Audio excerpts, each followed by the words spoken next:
One very predominant concern in step family is that often between homes, when the kids are going between homes, there's going to be a very different nutritional profile from one home to the other.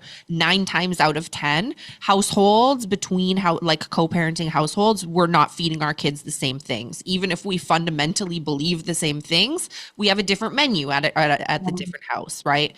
And so one of the concerns that often our clients will have is like if the kids are eating, overly processed foods or eating out quite often in their other home, then this develops a certain taste preference with the kids, right? Because obviously food that is super fatty, food that is deep fried, food that is salty, food that is sweet tastes good. There's a reason we want to eat it, right? Like it's good and it feels good.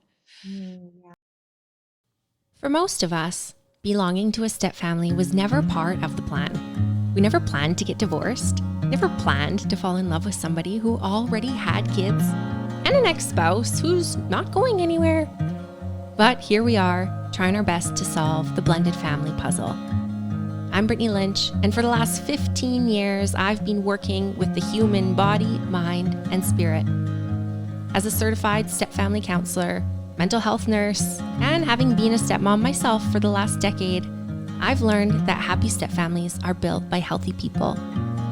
Welcome to the Whole Step Family podcast, where you will learn how to create peaceful, loving, authentic step family relationships that allow you to be who you really are so you can love the life you live and the people you live it with.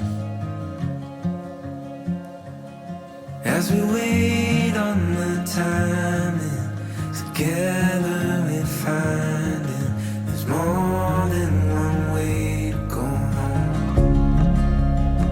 Hello and welcome to the Whole Step Family podcast. I am your host, Brittany Lynch. Today, I have a very special guest here with us to talk to us about something very, very, very important for humans, for women, for children, for step families. Today on the show, we have a beautiful lady called Sloane Elizabeth. And Sloane Elizabeth is a food freedom coach and a holistic wellness expert who helps women eat, move, and live with love and intuition. She empowers women to stop dieting, obsessing, restricting, and playing small so that they can experience food and life freedom.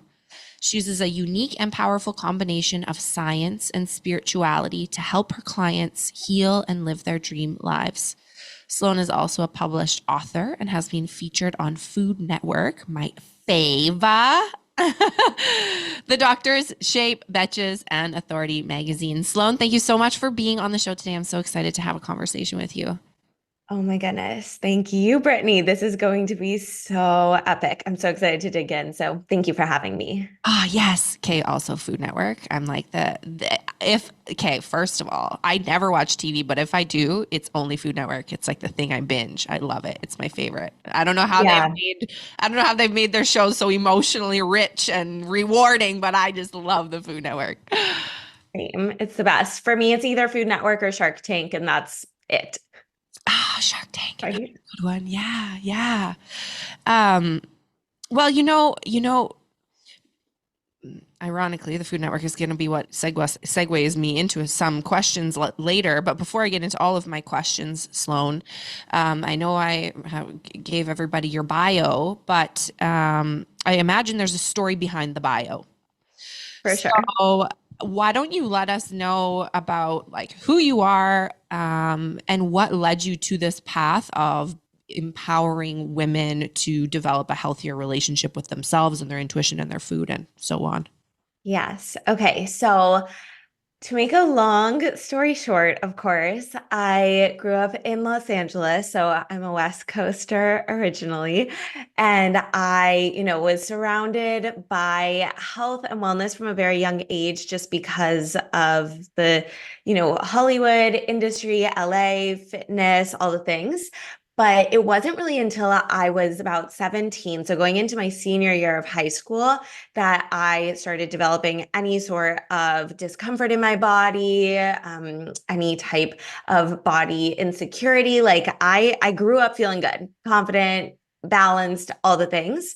And I really felt like my foundation just fell from beneath me when my body started changing. But I was 17. So I didn't think, oh, puberty, when that's what it was. Like my body was actually finally developing. I was always a dancer, a cheerleader. Like, my growth was certainly stunted when I was 12, 13, 14.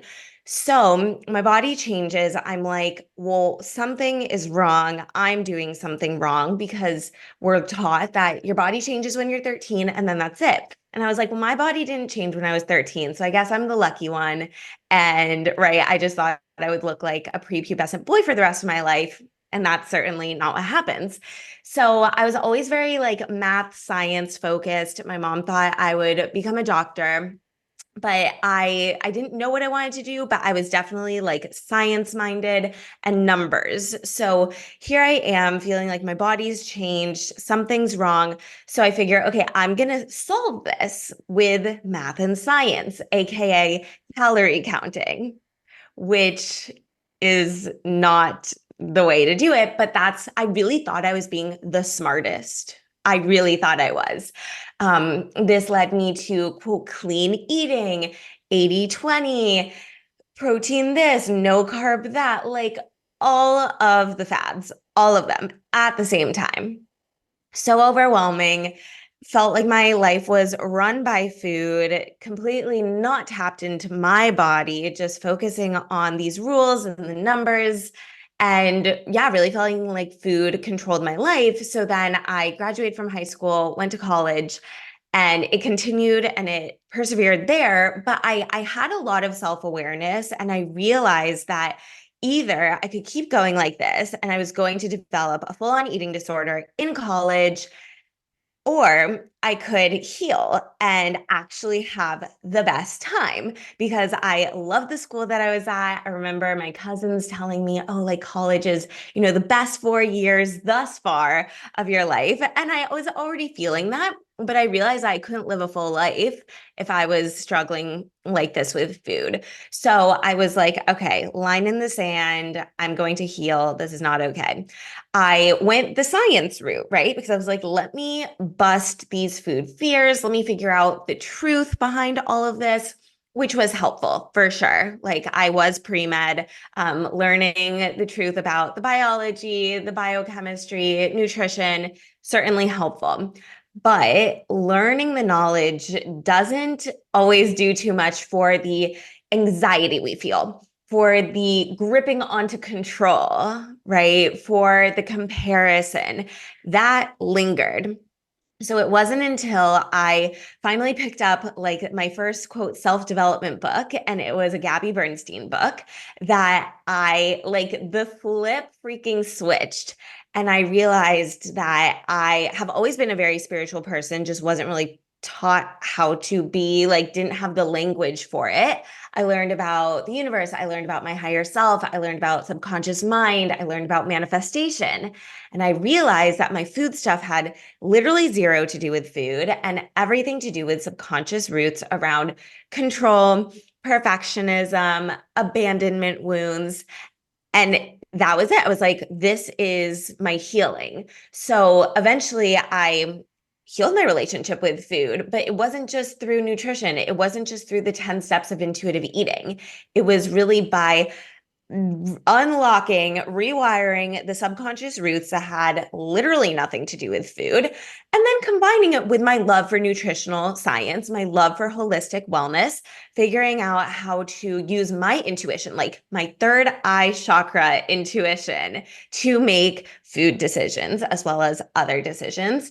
And I was always very entrepreneurial. Started my first business when I was like 15. I started coaching while I was in college, and I was just doing kind of general health coaching since I was 20, actually. And I realized, though, that it was not very fulfilling to just tell people to eat more vegetables and drink more water. And I thought I would become a self-love coach then. Actually, when I first joined the business program that we're both in, like my first launch was for a self-love program. I fully pivoted. I was like, not doing food because it's not about the food. That launch, nobody signed up. And my boyfriend was like, well, why did you abandon the food? Like, can't it be both? Like the self-love and the nutrition? And I was like, oh my God, bingo. And so that is where I created the method of eating with love and intuition. And that is now what I teach and what I dedicate my life to. And it gets to be, not just eating with love and intuition, but living with love and intuition, because the way that we do one thing is often the way that we do others. So that's a little slice of my story and how I ended up here. Wow. First of all, wow, so great. Second of all, thank you for not finishing pre-med and becoming a medical doctor, because I also, I used to be a nurse, and the amount of nutrition and eating education that we were given in like the healthcare field was none.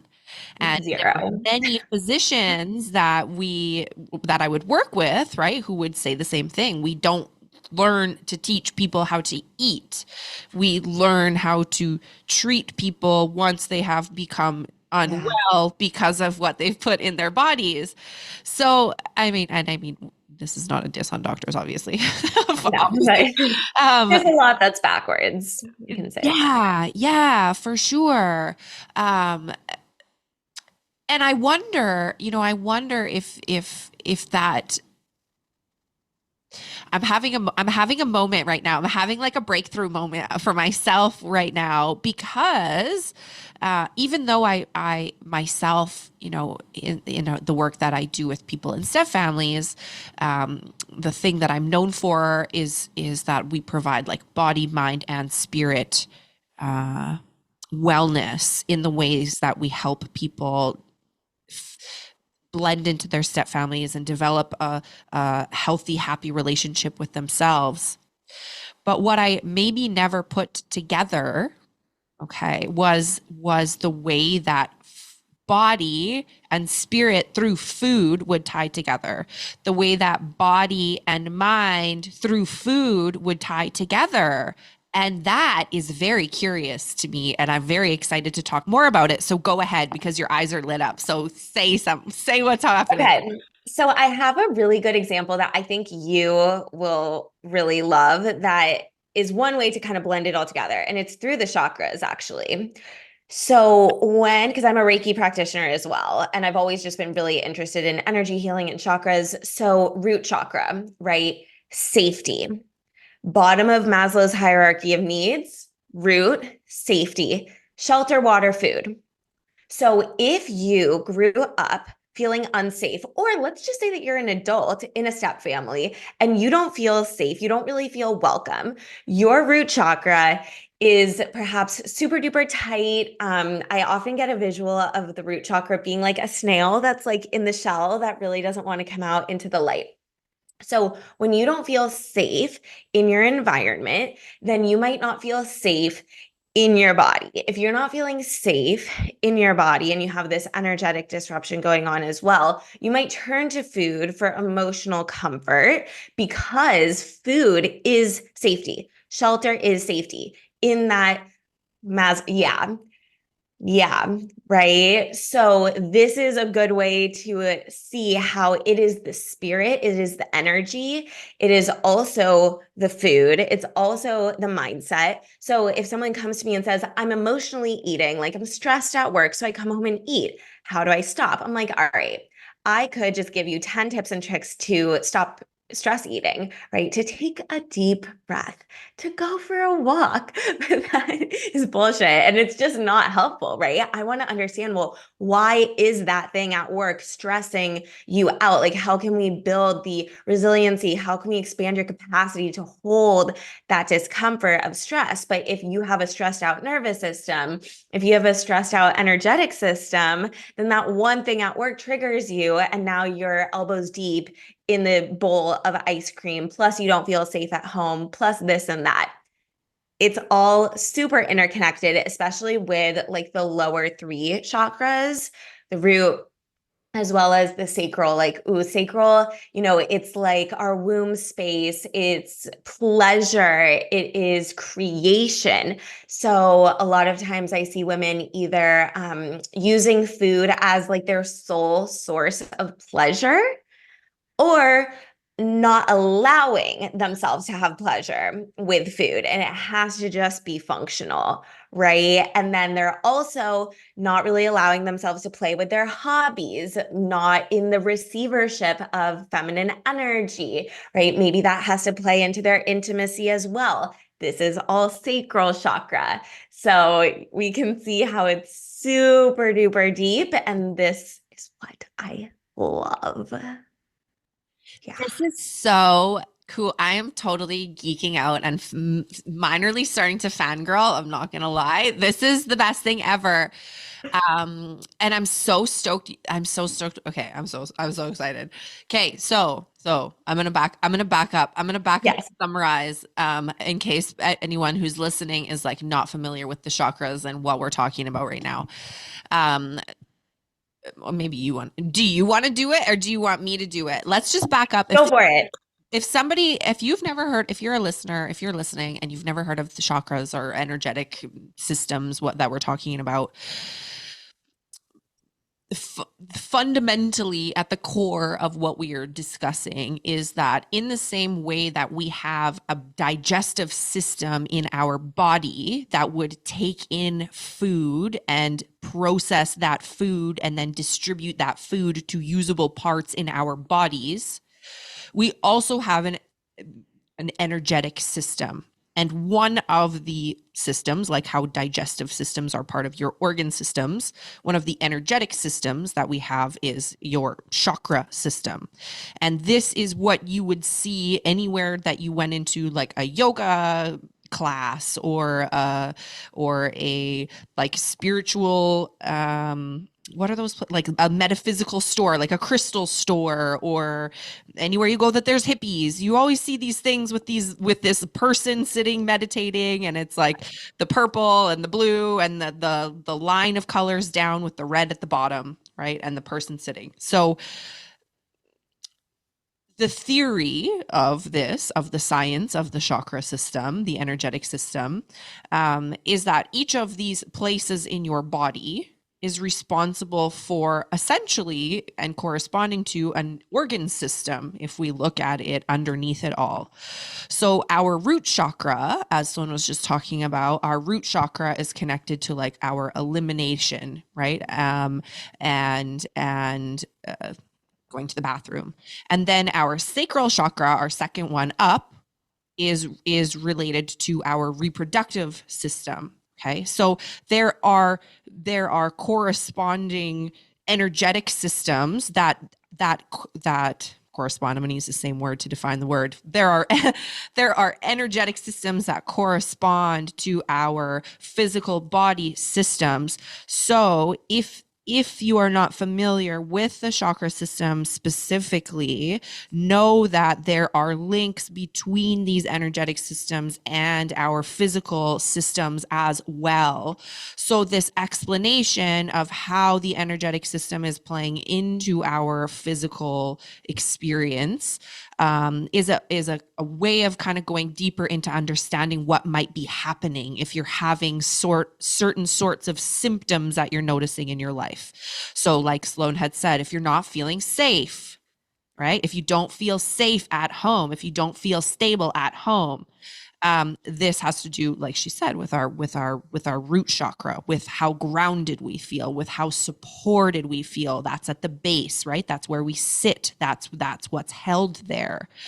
And for this food and pleasure connection, which I'm like, it feels like I know that, but I have never put those pieces together, especially when you said, it's not just that we eat to get pleasure.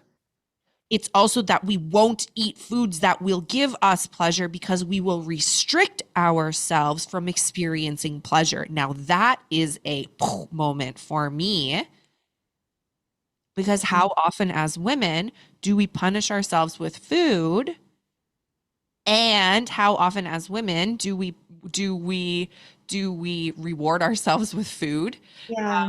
Um, yeah, let's talk more about second chakra, sacral chakra, Okay. food relation stuff, because this is amazing. Okay, I'm so glad. And thank you for that beautiful explanation of the chakra system. That was perfect. And yeah, there are 7 chakras like within the body that just go along the spine, and they're in a rainbow formation. And when I mentioned like third eye chakra for my intuition, that is one of the chakras, right? That's right in between the eyebrows. That's more of the higher level, but we can't really get there until our lowers are feeling supported. So with the sacral chakra, this is the one that is orange. It is below the belly button, above the hips, in the reproductive organ system. As you said, we might use food as punishment. So sometimes we restrict the food, restrict the pleasure as a form of punishment. So this is saying, I'm not allowed to have the cookie.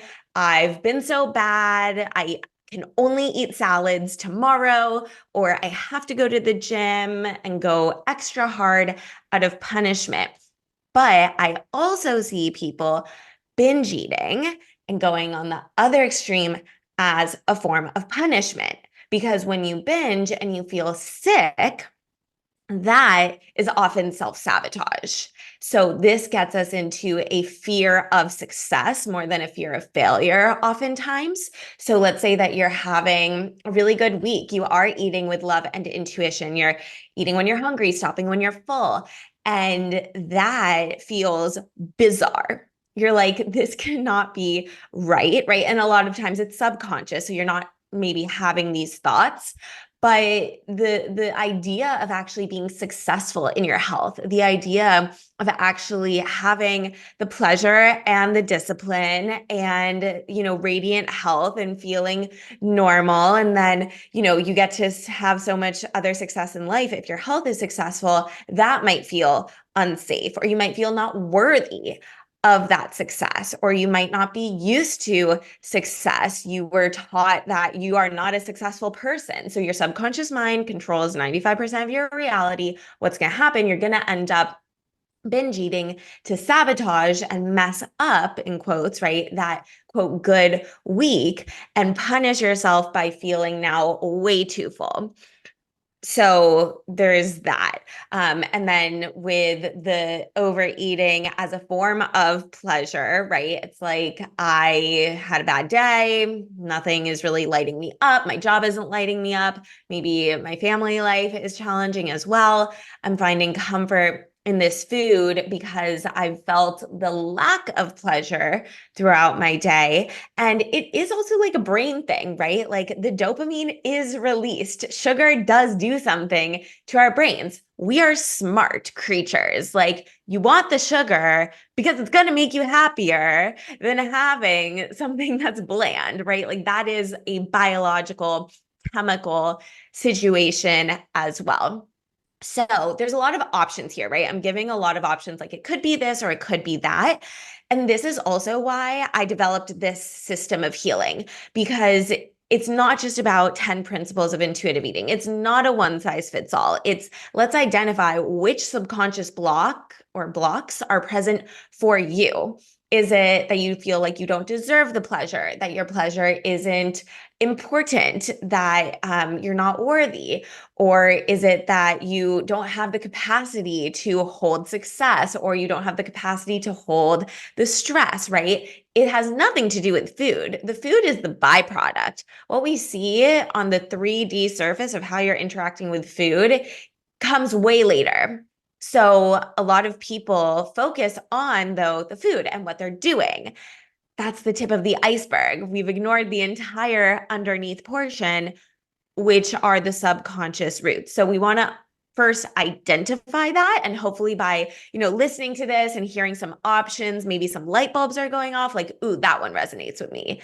or, ooh, that one resonates with me, right? Because we can also talk about solar plexus. That's your personal sunshine. That's the confidence. That's the self-worth piece. So if it feels like your light is dim, it's not safe for you to take up space. I'm sure that comes up a lot with the step families. Like, I can't shine too brightly. Like, I need to integrate in here. I need to be accepted.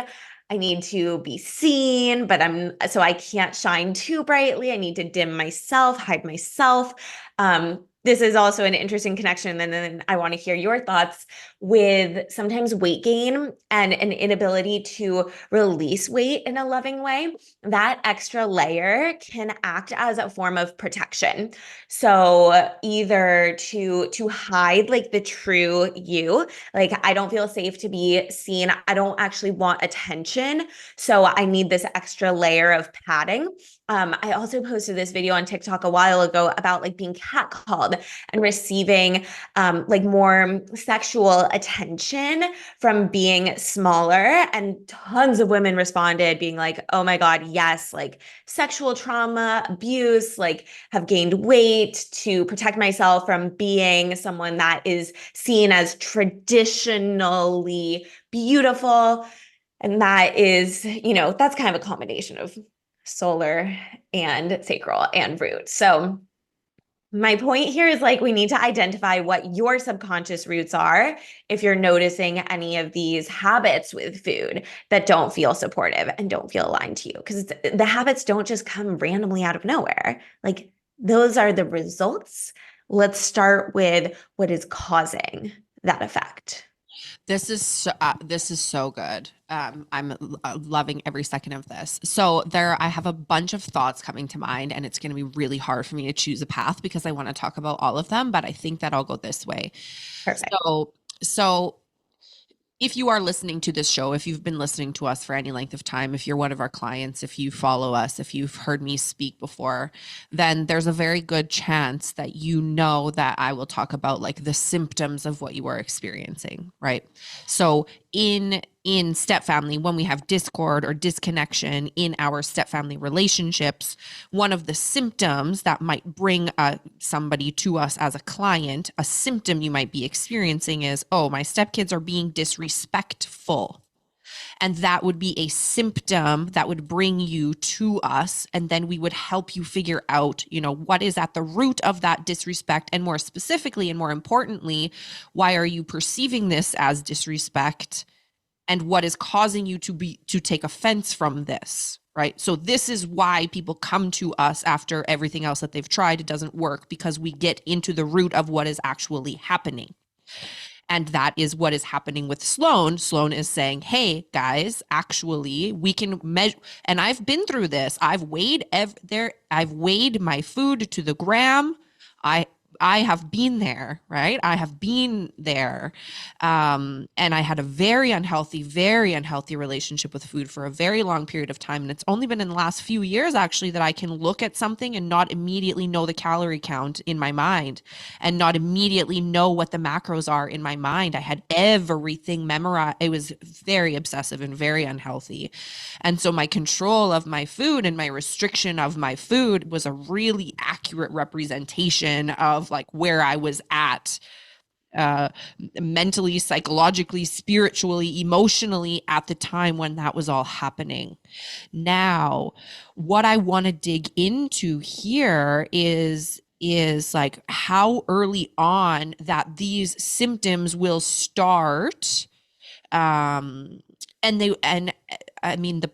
way that the symptoms will express themselves is going to be different, meaning whether you are binging or restricting, those are different symptoms, but they might come from the same place, right? Yeah. In step family, in any family, there's this thing that happens where parents feel like they need to control how much food their kids are eating. And where parents will do this very damaging thing. If you're listening and you do this, stop doing it. where they make their kids sit at the table until they finish their food, or they make their kids sit at the table until they eat all their vegetables, or they force their kids to eat food, or they hide the sugar, or they, right? Because, so if you're doing this, and even though I said stop doing it, let's take the shame out of it for a second, because we know we're doing this with good intentions, because we want to feed our kids healthy food. We want our kids to have healthy bodies. We don't want our food to get wasted, right? There are a lot of good things that are underscoring the ways that we are trying to enforce food rules in our home. But what does this do to our relationship development with food and eating over the years? How does this impact that? It really does impact it a lot. And I agree with you. It is typically from a place of love. And I hear you. And I am not a parent yet, but I have thought about this. Like, how do you surrender that control? How do you teach kids to eat intuitively, to trust their own bodies, while also teaching them about nutrition? And I think that when you can actually teach about nutrition, teach why it should be a yes instead of focusing on the no. So instead of no, you can't have dessert until after dinner, could we simplify a little teaching about blood sugar balance?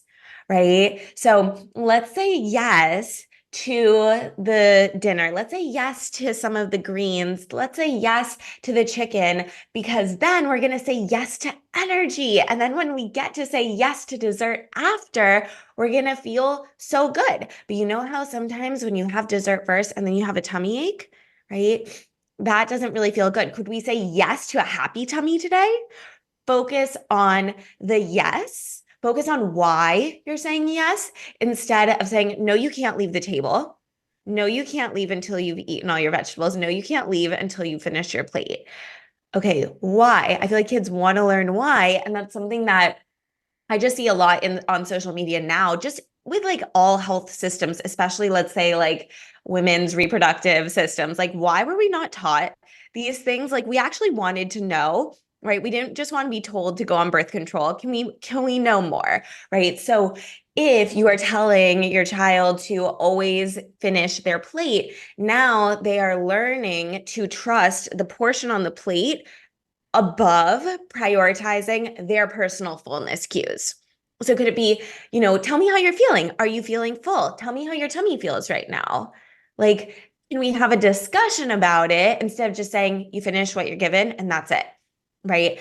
And I also have worked with tons of moms who are like, well, I don't want to make 4 meals. Like, how do I let my kids be intuitive while still being like, this is what we're having for dinner? And to that, I say, can you give them a choice in a small way? So it's like, we're having pasta tonight. Would you like red sauce or would you like green sauce? Because maybe that's simple, right? Or would you like Parmesan cheese on top? Or would you like a different cheese on top? Like, your choice. What would you like, right? We're having pasta and you can trust that. And this is safe. And you get a choice as well, right? Or do you want this dipping sauce or that one? So that's a good way to invite some autonomy in while still having a little bit of control. Like, we're having a protein, we're having a carb, we're having some vegetables. I am the parent, like I am providing this grounding for you, this safety, this support, this structure. And here's where you get to have a bit of a choice. And I just wish it was more of a conversation instead of being like, no, you can't have the sugar. Like, let's explain ingredients, right? Let's explain. I don't like the word clean. I would prefer to say this one's made with simple ingredients. And when it's simpler, it's easier for you to digest, or it's easier for your tummy to break it down. And then you get the energy faster because it's easier to break it down. If there's more ingredients, sometimes it makes you kind of tired because it takes more time to break it down. So would you rather have your energy super speedy and fast? Or would you rather be a little bit sleepy? Your kid is probably going to say, I want it super fast and speedy. Okay, here is the more nutrient dense or simple ingredient snack. I know that takes more effort, but I feel like our world would be a very different place if this was the conversation around food in our houses. Yeah, and this focus on like why we should say yes. I also really like this because I also think that this opens up the ability to say yes to what we call in our house sometimes food, but what culturally we might call junk food, right? Sure. um and I know that one very predominant concern in step family is that often between homes, when the kids are going between homes, there's going to be a very different nutritional profile from one home to the other. 9 times out of 10 households between how like co-parenting households, we're not feeding our kids the same things. Even if we fundamentally believe the same things, we have a different menu at the different house, right? And so one of the concerns that often our clients will have is like if they're eating, if the kids are eating, overly processed foods or eating out quite often in their other home, then this develops a certain taste preference with the kids, right? Because obviously food that is super fatty, food that is deep fried, food that is salty, food that is sweet tastes good. Yeah. There's a reason we want to eat it, right? Like it's good and it feels good. Yeah. And what happens when we have one home that might be more where that is their preference is to feed foods that are more convenient for whatever plethora of reasons we choose convenience foods that are very valid and very real, right? Totally. And then another household where the focus might be on like you said, more simple ingredients, or more whole foods, even though that's kind of attached to a thing, but like fruits and vegetables and meat and potatoes and the things that Yeah. grow in gardens with legs and have legs.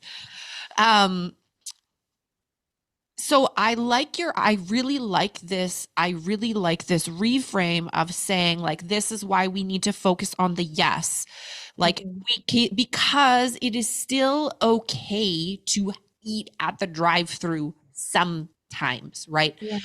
So if we can focus on the yes of that, of like, we can choose this as a yes because this is a sometimes thing and we are also going to have XYZ, then that can take that, for me, the way that this interprets and lands for me is that takes the shame out of it. Because what happens when there's shame around food is we start hiding it or we start binging or we start sneaking it.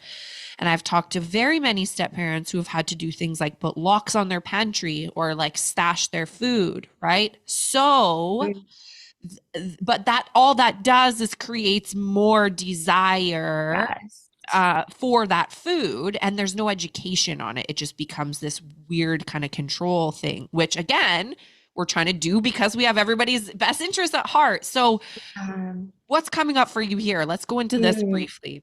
I love this. When we create this separation with the food, like it's locked away, it's off limits, you're putting it on a pedestal and you're going to want it, or the kid is going to want it even more. And the reason why I love focusing on the yes is because even as an adult, this is what I teach my clients. When we focus on the no, we're focusing on lack. When we focus on the yes, we're in abundance. So my client will say, okay, I love soda. I love drinking soda and I'm smart. I consciously know that drinking a soda every day is not the most nutrient dense. It's not the most helpful, but I don't want to be dieting. So if I tell myself no, I feel like I'm forcing a rule upon myself. And I say, okay, well, why are you saying no? Well, because I want energy, because I want clearer skin, because I want to feel stronger in my body. Okay, yes, strength. Yes, clarity. Yes, energy. Okay, therefore, no to the soda today. Like we're focusing on the yes, we're highlighting the yes. So if you can teach this thought pattern, that's going to be really helpful. And I grew up as a very picky eater. So, what I'm also feeling right now, as you just shared this, is like I grew up eating McDonald's every weekend. My brother and I were so picky. We ate chicken nuggets and plain pasta. I did not eat like tomato sauce until I got to college. My parents taught us to eat salads, but it was like, iceberg, carrots, and ranch. We were really picky. My parents were not like they ate really like they cooked every night. Like it was really a balanced, diet that they were eating. But my brother and I were so, so picky. And so what I think is more important than the nutrition that your child is getting is teaching them how to make decisions, teaching them about their bodies, because I know so many friends who like we all developed so much once we got to school. In college, we were on our own. That's when we start really making our own food decisions. We're in the dining hall. Nobody's monitoring us. And I can tell you that the kids who, maybe ate more variety, but weren't taught anything about their health or about their intuition, making decisions, they were the ones that were like running around crazy in the dining hall, right? Whereas other people who maybe were a little bit pickier, but still had like this foundation of maybe connecting with their body and having a little bit more knowledge, they were able to manage that newfound freedom a lot better. So instead of being so worried about the junk food and about the sugar, like, right, why do we care? Okay, for longevity, for health, like I really believe that like epigenetics is a real thing. We can turn on genes, we can turn them off. Like there is time for your child to develop more of a taste for colorful foods. And I just don't think that has to be like a really huge concern, especially if that concern is now trickling into potential disordered eating behaviors because you're so worried. I would rather you worry about their relationship with food and trust that the content will mature and develop as they mature and develop too. I just think the priority can be shifted. I'm curious if you agree with that. I think that is a fantastic perspective because, one of the coaches in our program, Dr. Catherine Endy. Hi, Catherine. She's a parenting coach, and something that she said really stuck with me, and it plays in my head often, especially when I'm finding myself in kind of challenging parenting moments. And she says we have to remember that the relationship that we are developing with our kids. Kids are going to be adults for way longer than they're going to be kids, right? And the same is true with our relationship to food of like, we have this little period of time where the parents are controlling and deciding what the kids are going to be eating, but they are going to be deciding on their own for way longer what they're going to be eating and what they're going to be putting inside of their bodies. And so if there is always this kind of parent control over what they are required to eat, we're not empowering our kids to develop the muscles and the decision-making capacity to choose what they want to put into their bodies. And if we're saying you have to sit at the table until you've eaten your vegetables, we are essentially overriding what they are learning to do, which is to develop autonomy in their decision making about what they're putting in their bodies. And that doesn't align with me necessarily. It's not the place that I would go. But I understand why we do it, and I have done it. Right. Yeah. I do get frustrated with my kid, especially with my son, who when he won't eat, because I'm like, you're like a plant. Like, how do you just drink water and have sunlight? Like, how are you still growing? I want you to eat and I want you to be healthy. But when he says I'm not hungry, even though it agitates me sometimes, I really try not to override that because it can be and is so damaging. And I lived through that. I had to break disordered eating patterns. That was very challenging to do. So, that's what comes up for me about this. Beautiful. Yes, we're on the same page. And when you said empowering, I'm like, yes, like let's teach our kids and then relearn it for ourselves or strengthen it for ourselves, how to feel empowered and how to, use our intuition while also using knowledge. So I like to blend 3 sources of intuition, I say. So we have our third eye. We have this source of intuition from the universe, source, higher self, divine realms, beautiful source of intuition. And then we have body intuition. So like tired, energized, hungry, full. That's more body wisdom, body intuition. And then we have this wisdom in our brains. Like we have information about blood sugar balance, right? So, for example, let's say I'm making lunch and I'm like, okay, body is feeling hungry, but not like starving. So maybe I want something a little bit lighter. I live in Miami. It's often hot outside. I'm kind of hot. I'm sweaty. Let's make a salad because that's crisp, that's cold, that's light. Okay. And intuitively, like what kind of protein is going to serve me today? I really believe that using this soul level intuition, like we can figure out a lot about our bodies in terms of intolerances, sensitivities, what works best for us. Okay, so let's say that I've chosen chicken. Then I'm like, great, this looks good. Like salad, chicken, cool. And maybe I'm not really craving an avocado. I'm not craving that source of healthy fat that I typically go for. So most people would say, well, if you're not craving it, intuitive eating would say don't eat it.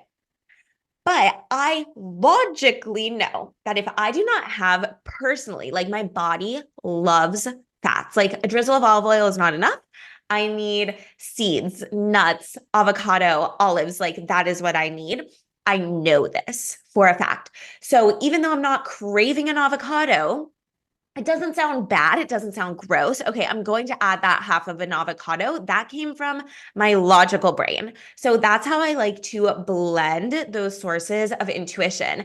And I think that that is possible with kids as well. So if your son is saying, I'm not hungry. Okay, so that's what your body is speaking to you. Body is saying not hungry. But you and I know sometimes I don't feel hungry, but like I know intuitively, I know logically for my blood sugar, for my energy, for my schedule, maybe I'm like, I'm not hungry yet. Oh my God, I have 8 hours of meetings. Like I should eat. It is most aligned in loving to eat now, even though I'm not hungry. So that's a conversation to potentially have with your son. Like, well, let's think about what food does, or this is how food helps us grow and gives us energy. And it's like, putting gas in the car. Like, do you desire to fill your car with a little bit more energy so that when you go and play outside, you can run even speedier? Even though you're maybe not super hungry, does that feel like it could be a good decision? And maybe he'll say no, but maybe he'll say, oh, yes, like I logically understand that. And that gets to be a part of this decision-making process as well. And I just think it's a lot more layered and nuanced than most people make it out to be. So if we can invite in these more nuanced conversations, we're just going to have more well-rounded, holistic, expansive relationships with food beyond just I eat when I'm hungry and I stop when I'm full. Because honestly, it's really not always as simple as that. That's so good. Thank you.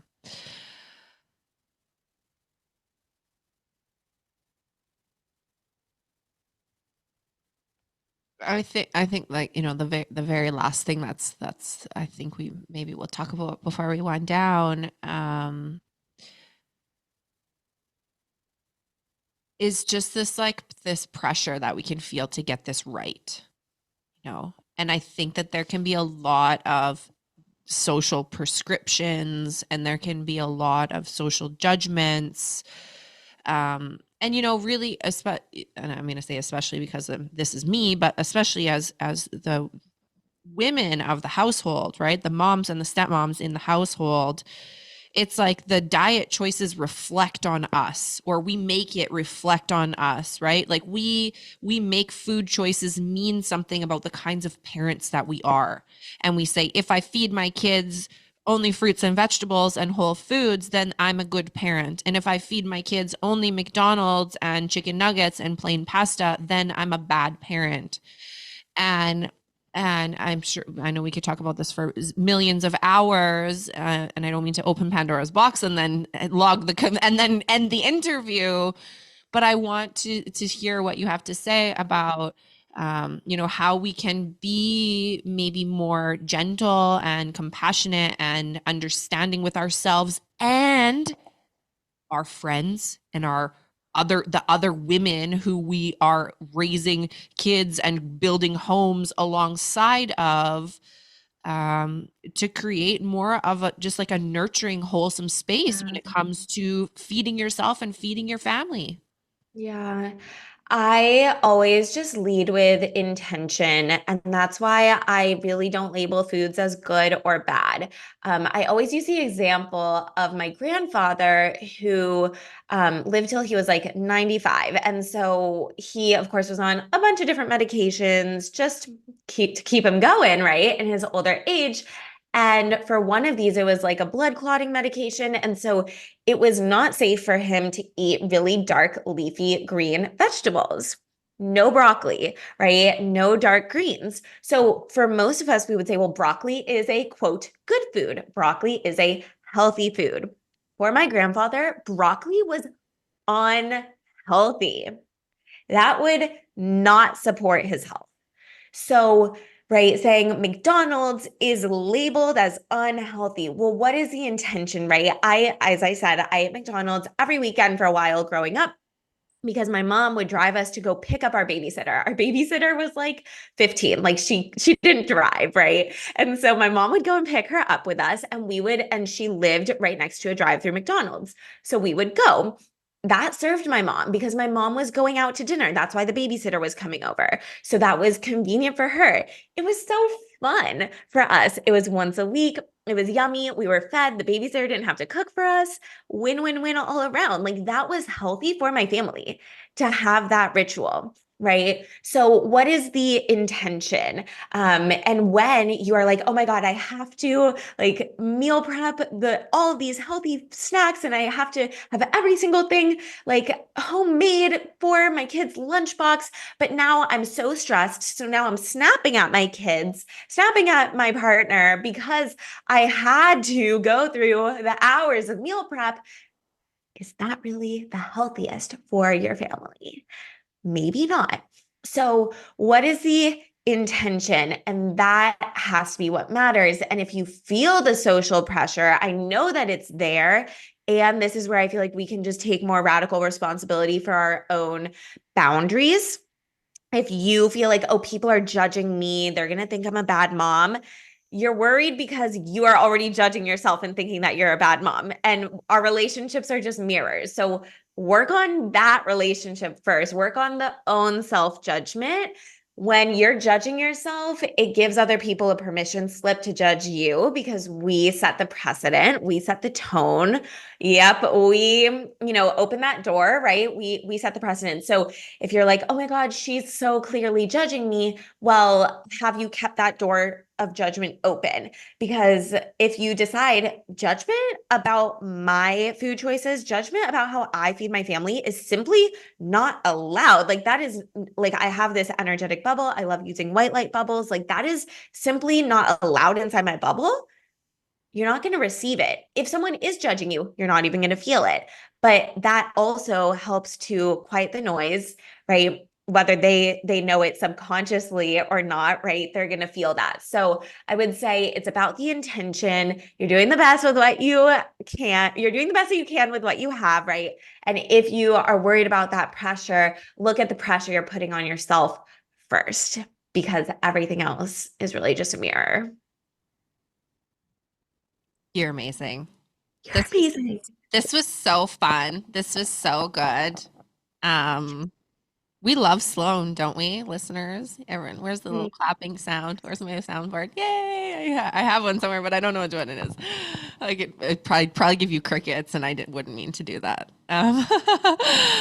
Sloane, this has been so much fun, so enlightening. I'm really astounded at these pieces that have been clicking together for me, and really grateful for your passion and your expertise and your the way that you are supporting this with like the science and the energy, and I think that the further along that we go in the timeline of the world, that these things are starting to become more connected. And I think that that is such an important thing, because that has been a missing piece, I think, for so many people who have tried all of the diets, which if you are a woman, you have probably tried a zillion of them. So I really love this blend of what you're doing. And I think it's really important and really powerful and really healing and really just beautiful. I think it's really beautiful. Thank you, Brittany. Yeah. Thank you. Yeah. I appreciate you. Yeah, I appreciate you.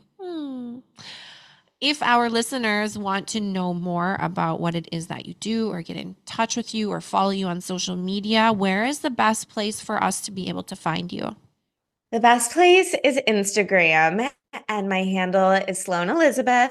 And then I post on TikTok a little bit, Sloane.Elizabeth. But in the link in my bio, like you'll always see the offerings. And I also always offer complimentary consultation calls. So if you want to have a chat, ask some questions, see if one of my programs would be an amazing fit for you, then the link to the application and my calendar are always in my link, or you can send me a DM. Amazing. We'll make sure to link all of your stuff up in our show notes. And thank you again for being here. Is there anything else that you would like to say before we wrap up? Oh my goodness. Thank you. I would just like to say that if you're listening to this, then that is already a huge win. Like the fact that you are taking an hour out of your day to learn more, to work on yourself so that you get better, you feel better, but also so that your family experiences that ripple effect. Like your family is so lucky. If you're listening to this, like your family is so lucky, your kids are so lucky. So I just want to give that massive celebration and win to everyone that's listening. Amazing. Thank you so much, Sloane. It's been a pleasure. Likewise. Thank you, Brittany.